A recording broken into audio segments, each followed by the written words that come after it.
ओम नमः शिवाय। आप सभी व्यूअर्स का पुनः स्वागत है और मैं अपने सब व्यूअर्स को तहे दिल से धन्यवाद करती हूँ, जो मेरे वीडियो को लाइक या सब्सक्राइब कर रहे हैं।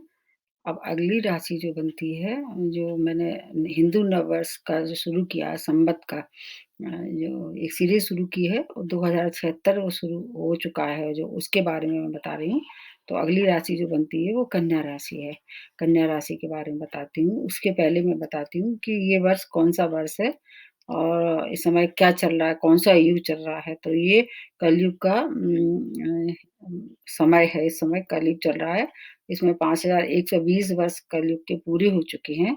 इसको परिधावी संवत के नाम से भी जाना जाता है। ये 6 अप्रैल 2076 से शुरू होके ये 22 अप्रैल तक 2020 तक रहने वाला है। तो ये हर एक राशि पे अलग-अलग प्रभाव डालेगा। वो डिपेंड करता है कि आपकी जो स्वामी राशि हैं, उनके संबंध शनि से कैसे हैं, क्योंकि इस वर्ष के जो राजा हैं वो स्वामी हैं और जो मंत्री हैं वो सूर्य हैं और वित्त विभाग मिला हुआ है मंगल को और कृषि का धन का जो डिपार्टमेंट मिला है वो मंगल और चंद्र दोनों को मिला है। और जो रक्षा मंत्रालय है या रक्षा का कार्य है वो रक्षा हर तरह से मतलब कह सकते हैं, तो वो शनि को मिला हुआ है और जो रस का डिपार्टमेंट है वो गुरु बृहस्पति को मिला हुआ है, ऐसे मानिए पूरे राशियों के लिए ये बात है।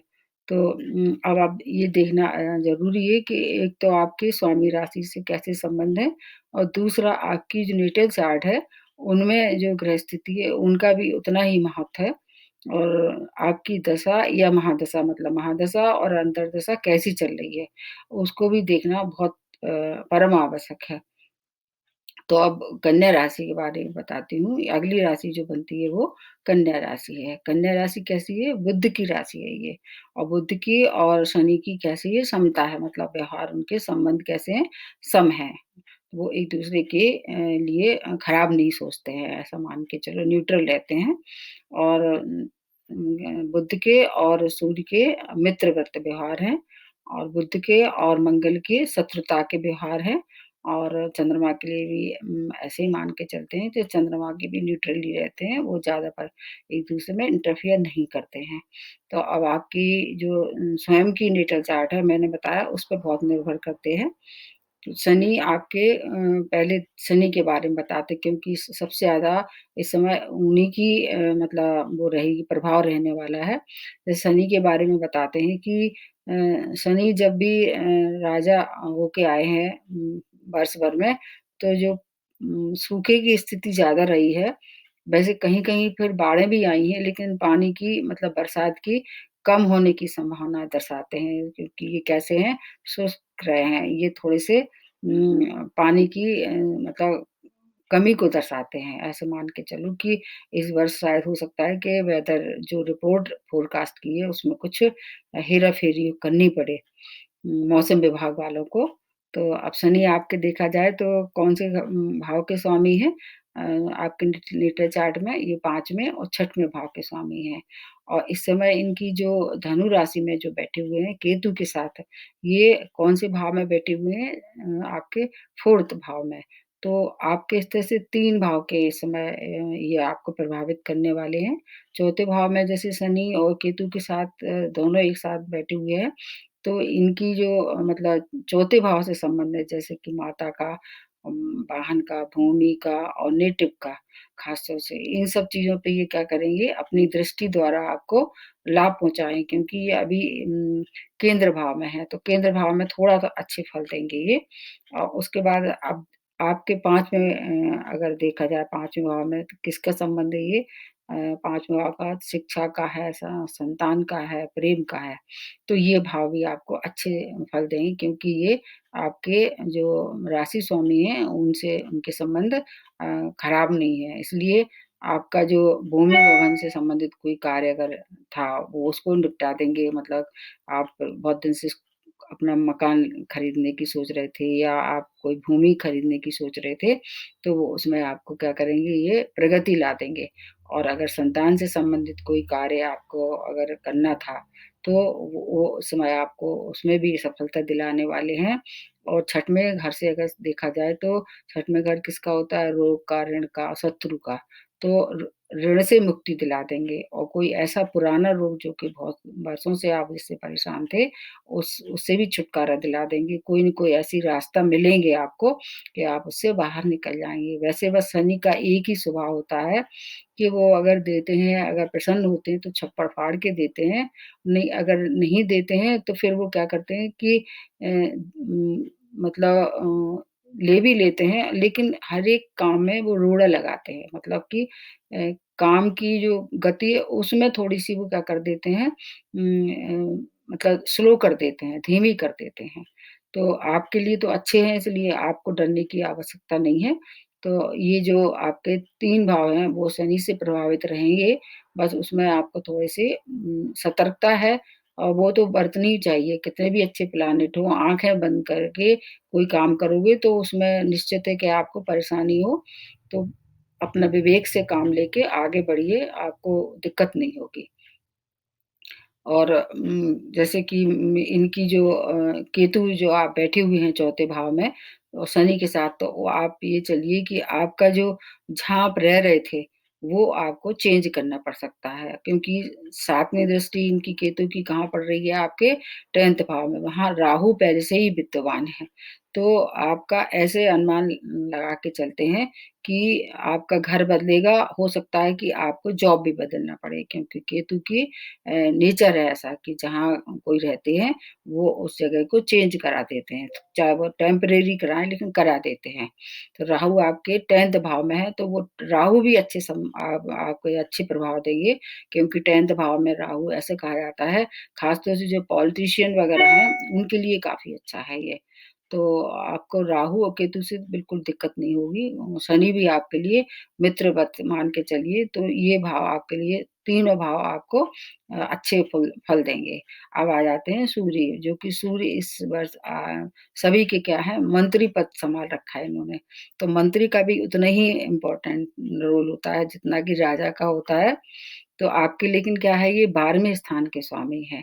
तो 12वें स्थान को एक्टिवेट करेंगे ये, लेकिन जब जब ये अपनी उच्च राशि में आएँगे और सूर्य की पोज़ीशन हर महीने बदलती है।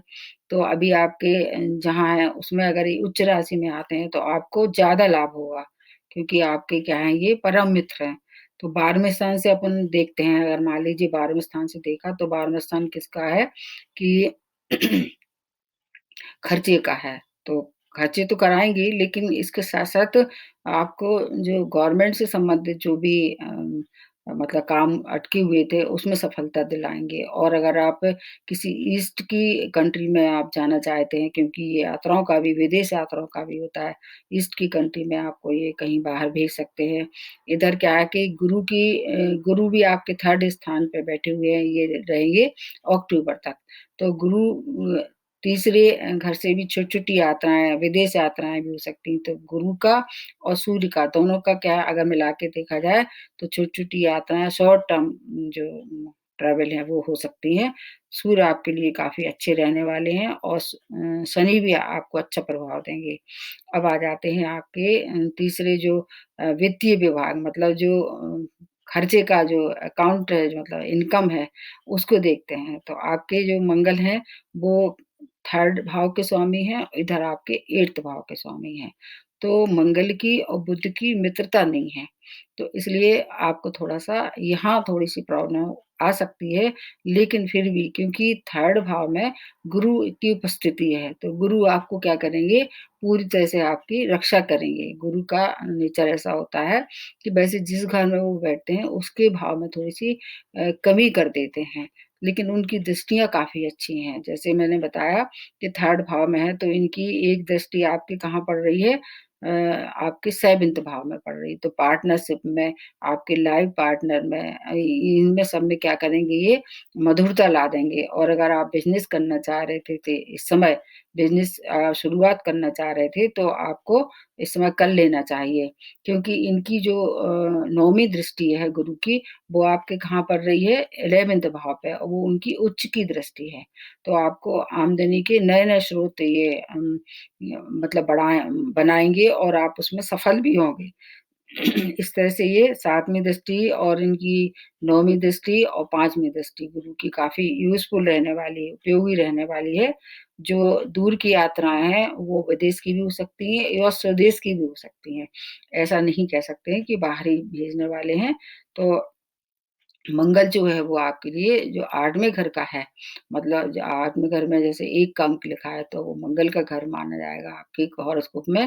तो वहाँ थोड़ा-सा आपको चोट-चपेट से आपको परेशानी हो सकती है और जो आपके ससुराल पक्ष के लोग हैं, उनसे थोड़ा-सा आपको बच के रहना है। और इस समय आपको लोन से तो मुक्ति होगी क्योंकि आपके ये 6वें घर के स्वामी हैं, तो इसको रोग, ऋण से और दुश्मनों से आपको मुक्ति दिलाने वाले हैं। लेकिन आपको नया ऋण नहीं लेना है इस समय, नहीं तो आपको चुकता करने में फिर दिक्कत होगी। मतलब जो पुराना है उसको तो ये निकाल मतलब इसमें से छुटकारा दिलाएँगे, लेकिन आप दोबारा फँसे तो फिर आपको ये प्रॉब्लम हो सकती है। इस तरह से आप थोड़ा-सा कुछ चीज़ों का ध्यान रखेंगे तो आपको फिर दिक्कत नहीं होगी। मतलब आपको किस-किस चीज़ का ध्यान रखना है, ख़ास तौर से मतलब इस समय आपको ना तो किसी से ऋण लेना है, ना ही देना है। बस आपको मुक्त होना है और वो आपको सपोर्ट करने वाले हैं। ये क्योंकि इनकी दृष्टियों में काफ़ी अ, कौन-सी दृष्टि पड़ रही है? सूर्य की दृष्टि पड़ रही है, 7वीं दृष्टि।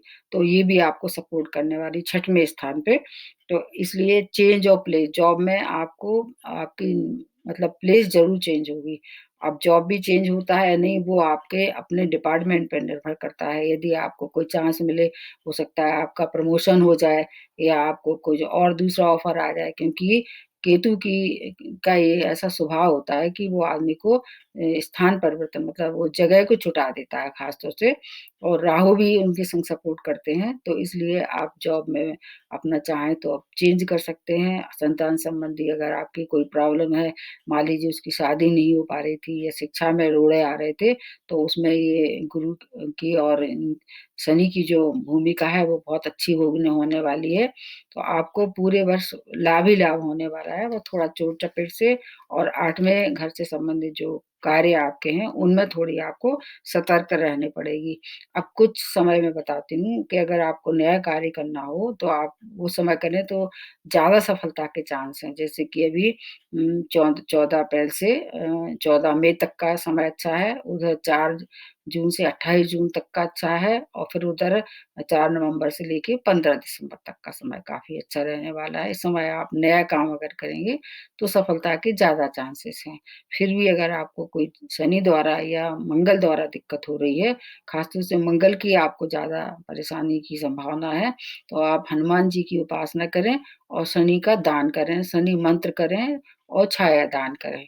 तो आपको कोई भी समस्या आपको परेशान नहीं कर पाएगी क्योंकि आपके ऊपर क्या है अभी ढैया का भी प्रभाव है, तो आप शनि को भी आपको थोड़ा-सा ध्यान रखना पड़ेगा। जैसे मंत्र वगैरह कर सकते हैं या मतलब जो नीडी लोग हैं उनकी हेल्प कर सकते हैं ताकि शनि के दुष्प्रभाव से आप बचे रहें। तो आज कन्या राशि वालों के लिए इतना ही। आज के लिए नमस्ते और बहुत-बहुत धन्यवाद।